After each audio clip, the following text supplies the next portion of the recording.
Welcome to episode 2 of season 3 of The Sample Study. The date is Thursday, November 22nd. Happy Thanksgiving. I'm your host, Too Mellow, standing at attention in front of my music production software. Here at The Sample Study, I take just one sampled song per episode, take the song it is sampled in, recreate the beat by hand, and analyze how the producer who sampled it got from having a record in their hand to having the sample on a record of their own. It's been a while since I've produced an episode. I apologize for this.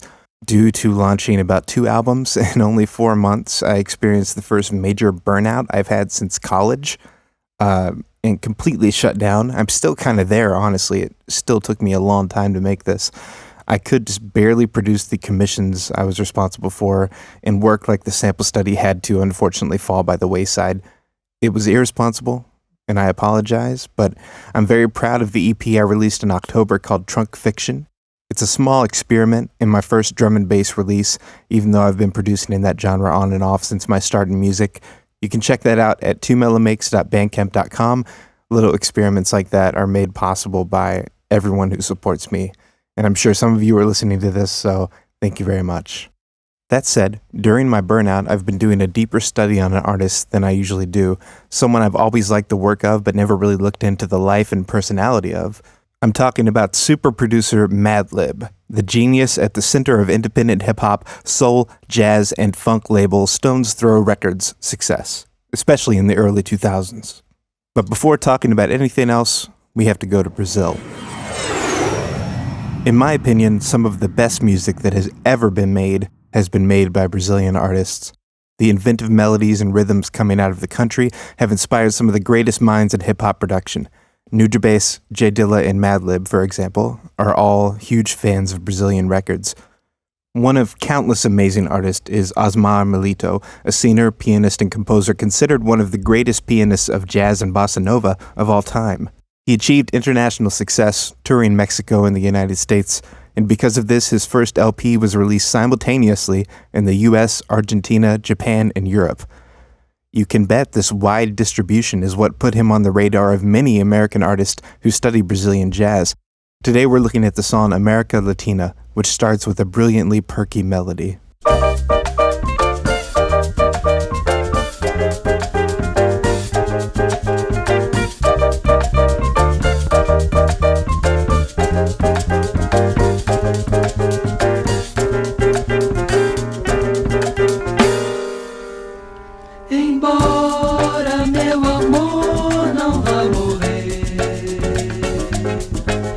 Eu sei é que eu não posso esquecer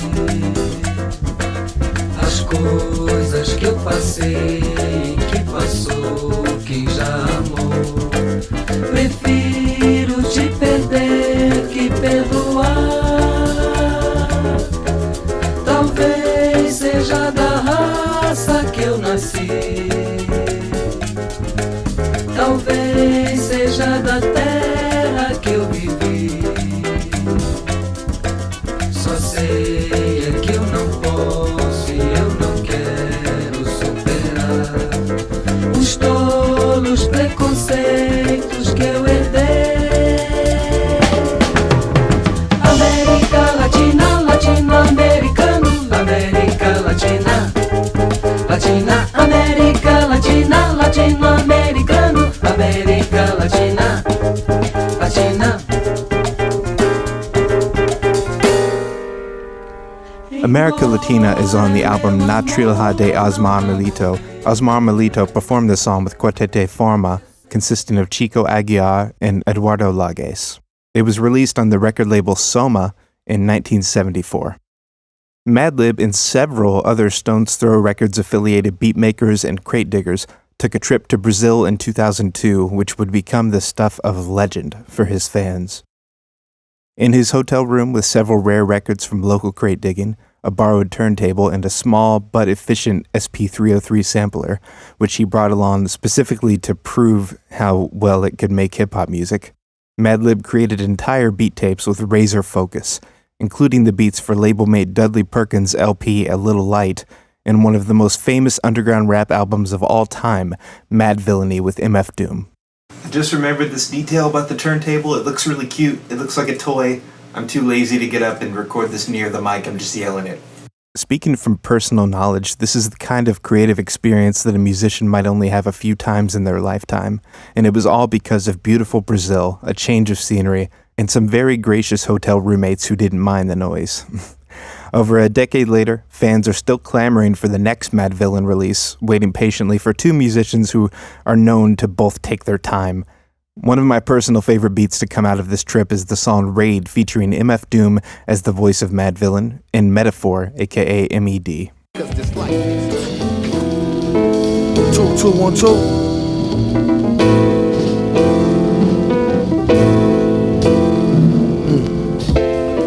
How doom hold heat and preach non-violence. He about to start the speech, come on, silence.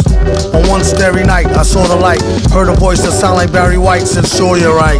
Don't let me find out who try to bite. They better off going to fly a kite in a firefight during tornado time with no coat, then I caught ya. Wrote the book on rhymes, a note from the author. With no headshot, he said it's been a while. Got a breadwinner style to get an inner child to finna smile. And that's no exaggeration. The doctor told the patient it's all in your imagination, Negro. What do he know about the buttery flow? He need to cut the ego. Trippin', to date the metal fellow been ripping flow since New York plates was ghetto yellow with broke blue writing. This is too exciting. Folks leave out the show feeling truly enlightened. They say the villain been spitting enough lightning to rock shock the boogie down to Brighton. Alright then.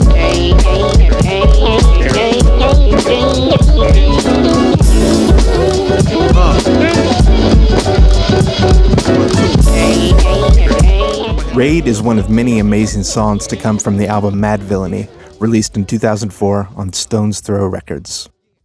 We're now going to enter the lab, which is the part of the show where I take all the elements of the beat one by one, put them together, and show you how it was made. Gonna have to bear with me this time though, because this beat is harder than usual. Don't worry, it's at least by design. See, during this time period, Madlib didn't have enough weight as a producer yet for people to trust his musical decisions. Often when he would send songs off to be mixed before release, he would find that engineers had destroyed something he really liked about the beats as he mixed them. This can be done by over-leveling something that you wanted quiet, or the vice versa of that. The obvious, though extreme, solution to this was to only give them one file and destroy all the components of it. Because these individual components are gone and the beats of Madvillain were made in a flurry of creative activity, even Madlib himself states in interviews that he doesn't remember everything that he sampled. So, I'm not going to figure it out all perfectly either, and for that reason I had to use a stand-in breakbeat for this composition that doesn't quite sound like the one Madlib used. However, this does give the song a different feel that's not exactly bad. I am a producer myself after all, not just coloring in the lines here. First thing we do is determine the song's BPM, which I have as 100 BPM.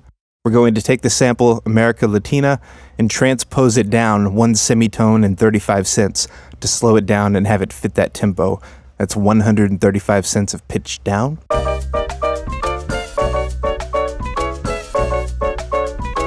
Then we're going to chop it like this, just a simple repetition of the first beat at the beginning of every bar in order to make it fit in 4/4 time, which is the timing we want usually for hip-hop.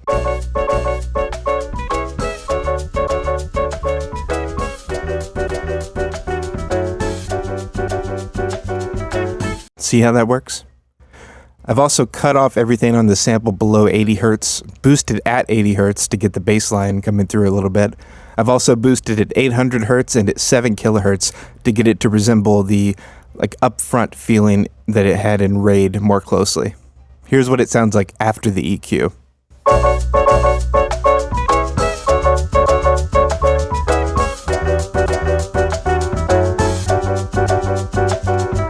Now after that, I added a kick drum. I needed a very heavy, bassy one with a nice tail to it, because there actually is no sub-bass line in this track, just this huge drum mostly driving the rhythm.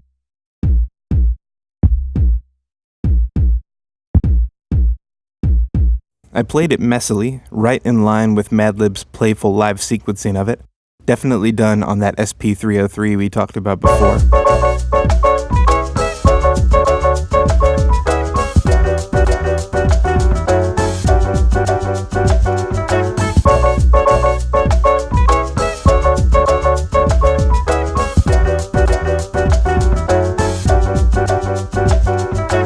Likewise, I added a crisp hi-hat on every beat, also played live by the sound of it. The hi-hat is slightly panned to the left, and the high frequencies are very upfront in order to have it punch through the rest of the sounds, and it really works.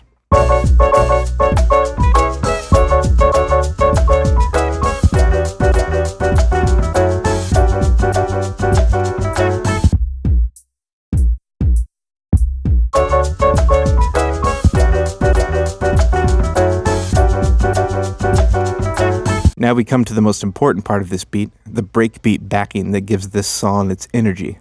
As I mentioned before, it's impossible to identify the source of this sample now because it's kind of buried in this song, but I did my best and found this other breakbeat that sounds similar. After sequencing it, I made it mono, added reverb, then added Ableton's drum bus compressor to give it the big pumping effect it needed, and quickly added an EQ to reduce the harsh frequencies brought out by the drum bus. Kind of smashed everything together. It's not perfect contrasted to the original sample, but it works.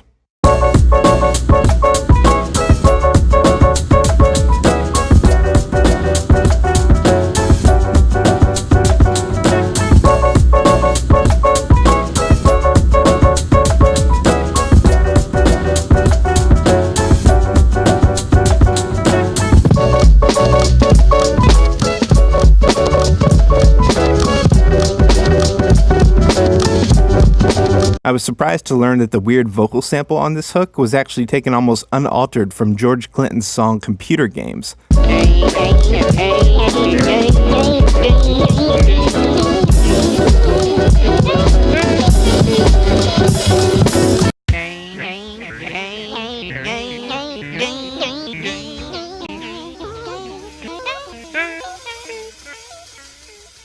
I had always imagined this was some alteration done by Madlib himself when I was listening recreationally.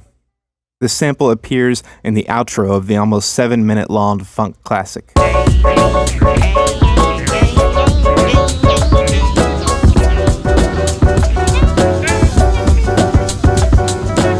Speaking of other straight samples making a guest appearance in this song, we cannot forget the chill, misleading jazz intro to this song, which is a pretty much unaltered sample from the intro of Bill Evans' Nardis.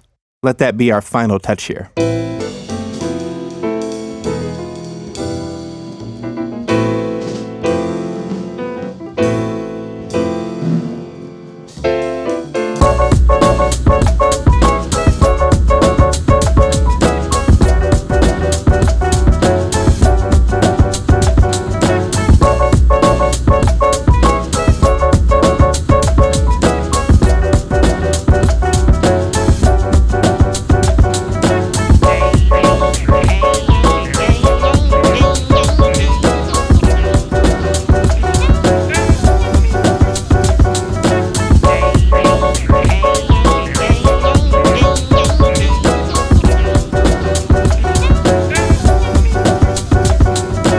And before we're all done here, I wanted to show a great flip of this same sample by Abjo, whose track Vibe With Me is clearly a love letter to the Madlib sampling of America Latina, but also adds back in the frenetic rhythms from the original song.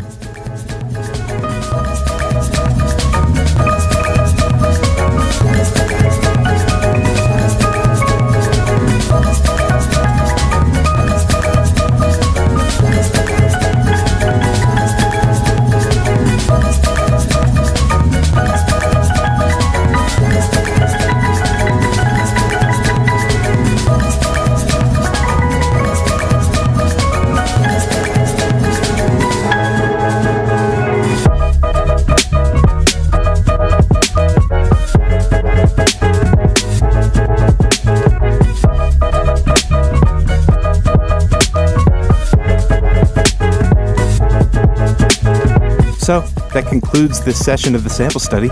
If you have questions or requests, send them on over to samplestudycast@gmail.com with the subject line questions or requests. You can follow the show on Twitter at samplestudycast, and you can follow me at Mellow without the W Makes. Mellow Makes. I really appreciate iTunes reviews if you have the time to leave one. It really helps the show get out there. Or just tell your friends. If you would like to support the show financially, my Patreon is patreon.com/2mellow. That's the number 2 and mellow without a W. And you can make a one-time donation at paypal.me/2mellow. Shout out to Alexandra, Chris Utterback, Darkon, and Jeffrey Rousseau as just a few patrons who made this episode and others possible. I'm very thankful for you all. Seriously. You can purchase Madvillain by MF Doom and Madlib as Madvillain anywhere you find music. Osmar Milito's music is a little harder to find and support. It looks like he's had a very late career resurgence, but there's only an album from 2015 available on most networks. The track is easily searchable on YouTube, and hopefully you can find more of his music from there. Thanks to MF Doom, Madlib, Osmar Milito and the Quartete Forma, and you for joining me on this episode of The Sample Study. Keep digging. You'll find it.